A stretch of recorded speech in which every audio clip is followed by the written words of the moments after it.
তো বন্ধুরা, আজকের আমি বড় কোনো ব্লগ দেব না। পুচুর শরীর খুবই খারাপ, তো পুচুকে নিয়ে ডাক্তারখানায় যাচ্ছি, তো সেটা তোমাদেরকে শেয়ার করছি। কারণ দুদিন আগে দেখেছো পুচুকে ঝাড়ফুঁক করিয়েছি, তাতে কিছু হয়নি।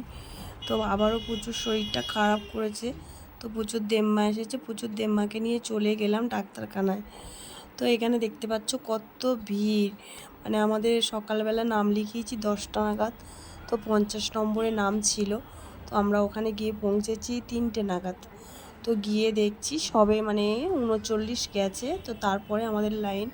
আর পুচু না ঘুমিয়ে পড়েছে, কেঁদে কেঁদে ঘুমিয়ে পড়েছে, ওর দেম্মার কোলে আছে। আর এই যে দেখতে পাচ্ছ ডাক্তারবাবুর কাছে কত ভিড়। তো এখানে ভিডিও করা বারণ, তবুও আমি একটু লুকিয়ে ভিডিও করলাম, কারণ পুচুর শরীরটা খুবই খারাপ। তো তোমাদের সাথে সেটা শেয়ার করলাম।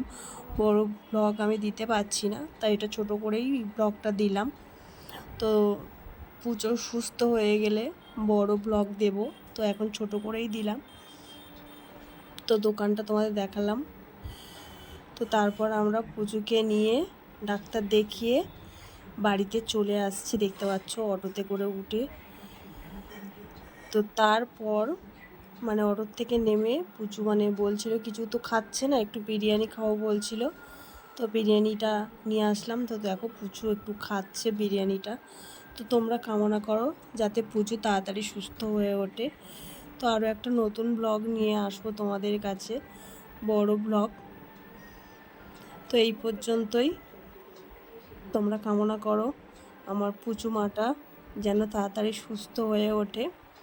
আর দেখতে পাচ্ছ পুচু কিছু খেতে চাইছিল না, তো একটু বিরিয়ানি আনাতে বিরিয়ানিটা একটু মানে শান্তি করে খাচ্ছে।